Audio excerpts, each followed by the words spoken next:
Hello viewers. आज अगर आप मेरी बात गौर से सुन लेंगे तो आने वाले वक्त में हार्ट अटैक से बचना काफ़ी ज़्यादा आसान हो जाएगा और काफ़ी तौर पर मुमकिन हो जाएगा। हार्ट अटैक दरअसल एक ऐसी बीमारी है जो पूरी दुनिया में वर्ल्ड वाइड जितनी भी अमवात होती हैं सबसे ज़्यादा इसका शेयर ये हार्ट अटैक ले जाता है। यानी दुनिया भर में अमवात की सबसे बड़ी वजह हार्ट अटैक है। अगर हम हार्ट अटैक की बात करें, दरअसल हार्ट अटैक तो होता क्या है? हार्ट अटैक अगर मैं आम ज़बान में आपसे बात करूं, इसको बताऊं, हार्ट अटैक दरअसल दिल के शरीयान जो दिल को खून की सप्लाई करती हैं, अगर उनमें किसी भी तरह का कोई क्लॉट आ जाए, ठीक है, जिसकी वजह से उस होगा क्या, क्लॉट आने से दिल के पट्ठों को पूरी तरह ऑक्सीजन नहीं मिल पाएगी, जिसकी वजह से दिल का वो पट्ठे मुर्दा होना शुरू हो जाएंगे। पहले ज़माने में ये हुआ करता था कि हार्ट अटैक सिर्फ बड़ी उम्र के लोगों में होता था, जिसकी उम्र 70 साल या उससे ऊपर होती थी, लेकिन आजकल बिल्कुल सिनेरियो बिल्कुल मुख्तलिफ हो चुका है। हार्ट अटैक अब जवान लोगों को भी हो रहा है। तो इससे बचने का क्या तरीका हो सकता है? सबसे पहले हम बात करेंगे हार्ट अटैक की अलामात क्या होती हैं। सबसे पहले जो हार्ट अटैक का मरीज़ होगा वो इस तरह यहाँ पे सीने पे हाथ रखे कहेगा कि मुझे सीने में काफ़ी ज़्यादा तकलीफ़ है, मुझे इस तरह का दर्द है कि मुझे सीने में बोझ महसूस होता है, और उसे सांस लेने में दुश्वारी आएगी, साथ उसको पसीने आएंगे, उसका जिस्म ठंडा पड़ जाएगा, साथ साथ कहेगा कि मुझे उल्टी आ रही है, यानी उससे दिल ख़राब होगा उसका।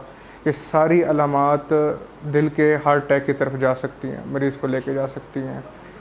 अगर आपके साथ या कोई आपका मरीज़, कोई बंदे को आप देखें कि ये सारी अलामात उसके अंदर हैं, तो सबसे पहले फ़ौरी तो अपने हॉस्पिटल ले जाना है। लेकिन एक काम जो मरीज़ को हॉस्पिटल ले जाने से भी ज़्यादा ज़रूरी है वो ये है कि सबसे पहले मरीज़ को रिलैक्स करें, ठीक है। मरीज़ को रिलैक्स करने के बाद जितने भी लोग हैं मरीज़ से ज़रा दूर दूर हो जाएं, उससे मरीज़ और ज़्यादा घबराहट होती है और हार्ट अटैक के जो मरीज़ है उसमें काफ़ी ज़्यादा शिद्दत इख्तियार कर जाता है हार्ट अटैक। तो दूसरे नंबर पर ये है, आप जानते हैं हम सबके घरों में डिस्प्रिन की गोली नॉर्मली हम यूज़ करते हैं। अगर मरीज़ पूरी तरह अलर्ट है, ठीक है, आपकी बात सुन रहा है, उसका जवाब भी दे रहा है, तो थोड़े से पानी में डिस्प्रिन की गोली आप घोल के मरीज़ को फ़ौरी तौर पर पिला दें, ठीक है। इसमें यह देखने में है जो मरीज़ वक्त पर हार्ट अटैक में डिस्प्रिन इस्तेमाल कर लेते हैं 40 से 50% अमवात उससे काफ़ी ज़्यादा कम हो जाती हैं। उसके अलावा हार्ट अटैक की वजूहत क्या बन सकती हैं? आजकल के दौर में आपको पता है सेडेंटरी लाइफस्टाइल है। पहले ज़माने में हमारे बुज़ुर्गों की क्या एक्टिविटी होती थी, आजकल की हमारी एक्टिविटीज़ किस तरह की हैं। तो हार्ट अटैक की आजकल सबसे बड़ी वजह है वो है शुगर, जिसे डायबिटीज़ कहते हैं। शुगर के मरीज़ ऐसे मरीज़ हैं जिसमें चेस्ट पेन नहीं होती या फिर ना होने के बराबर होती है। यानी शुगर के मरीज़ जिनकी डायबिटीज़ अनकंट्रोल्ड रहती है लंबे अरसे तक इस तरह से, तो उनमें चेस्ट पेन नहीं होता, वो अलामत ये बिल्कुल गायब हो जाती है तकरीबन। रात को मरीज़ को हार्ट अटैक होता है और उसे पता भी नहीं चलता और सुबह कमरे में वो मुर्दा पाया जाता है। इसीलिए सबसे पहले अपनी शुगर कंट्रोल करें, क्योंकि डायबिटीज़ एक साइलेंट किलर है ब्लड प्रेशर की तरह, और ये सबसे बड़ा दुश्मन है हार्ट के मरीज़ों के लिए। इसलिए डायबिटिक्स जो पेशेंट होते हैं उनको हम ऐसे डील करते हैं जैसे वो पहले से ही दिल के मरीज़ हैं। तो अपनी शुगर कंट्रोल करें, अगर नहीं हो रही तो खुदारा इस चीज़ से दूर हैं।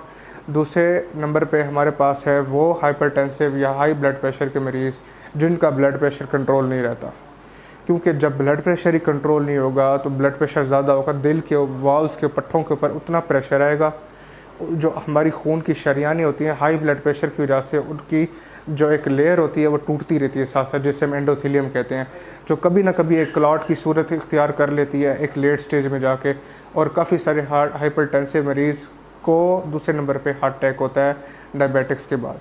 तीसरे नंबर पे आपका आ जाता है मोटापा। जितना ज़्यादा मोटापा होगा कोलेस्ट्रॉल लेवल उतना ज़्यादा होगा, और ट्राइग्लिसराइड्स का लेवल बॉडी में, और हाई कोलेस्ट्रॉल और एलडीएल्स का लेवल, ये सारे दुश्मन है हार्ट पेशेंट्स के लिए। कोशिश करें वज़न मेंटेन रखें, हाई फाइबर डाइट लें, उसमें सलाद भी सारे बेशुमार हों, और एक्सरसाइज को अपनी रूटीन की हैबिट बनाएंगे तो कुछ हो सकेगा। नहीं तो हार्ट अटैक से आजकल कोई महफूज नहीं है, चाहे वो जवान है चाहे वो बूढ़ा है। एक ख़ास बात, सबसे इम्पॉर्टेंट बात जो मैं आपको कहना चाहूँगा कि जैसे ही आप मरीज़ को खुदा न खासा हार्ट अटैक में हॉस्पिटल ले जाते हैं, 2 से 3 बातों का आप ख्याल करें कि हार्ट अटैक के लिए बेसिकली जो फर्स्ट इन्वेस्टिगेशन ऑफ चॉइस हमारे पास होती है वो होती है ईसीजी, फिर बाकी खून के टेस्ट आते हैं। तो कभी कभार ये होता है कि 90% लोगों में तो हार्ट अटैक नज़र आ जाता है, लेकिन वो 10% लोग जिस पे हार्ट अटैक ईसीजी पे वाज़ेह नहीं होता, तो काफ़ी ज़्यादा निगलेक्ट हो जाता है। वो डॉक्टर समझते हैं या हॉस्पिटल स्टाफ समझता है कि पेशेंट ओके है, या ये मैदे का मसला था या पट्ठों का खिंचाव था, वो सिर्फ पेन किलर लगा के मरीज़ को घर भेज देते हैं, ठीक है। और घर जाते ही मरीज़ 2-3 घंटों में, आपसे सुना होगा कि हॉस्पिटल गया, सीने में दर्द हुआ, घर आया और उसकी मौत हो गई। तो आप कोशिश करें जब भी खुदा न खास्ता इस तरह के अलामात आप में या किसी मरीज़ में आती हैं तो आप फ़ौरन हॉस्पिटल जाएं और कुछ टाइम 3 से 4 घंटे हॉस्पिटल में आप स्टे लाजमी करें, हॉस्पिटल में स्टे करें। उसके बाद आप एक खून का टेस्ट, जिसे ट्रोपोनिन आई या ट्रोपोनिन टी कहते हैं, अपना खून का टेस्ट भिजवाएं, जो छाती में दर्द के, हार्ट अटैक के 4 से 5 घंटे बाद वो पॉजिटिव आता है, वो आप हॉस्पिटल में लाजमी इंतज़ार करें, ठीक है। उसके बाद ये टेस्ट भिजवाएं, उसके बाद जाके अगर आपको तसल्ली हो और टेस्ट नेगेटिव आ जाता है तब आप जाके घर जाएं। इसके अलावा हार्ट अटैक को इग्नोर ना करें, ठीक है। ये बहुत ही ऐसी बीमारी है जिससे बचना आजकल बहुत मुश्किल हो गया। अपनी डाइट ठीक रखें। हमारा चैनल पसंद है तो लाइक और सब्सक्राइब कीजिए। बहुत शुक्रिया।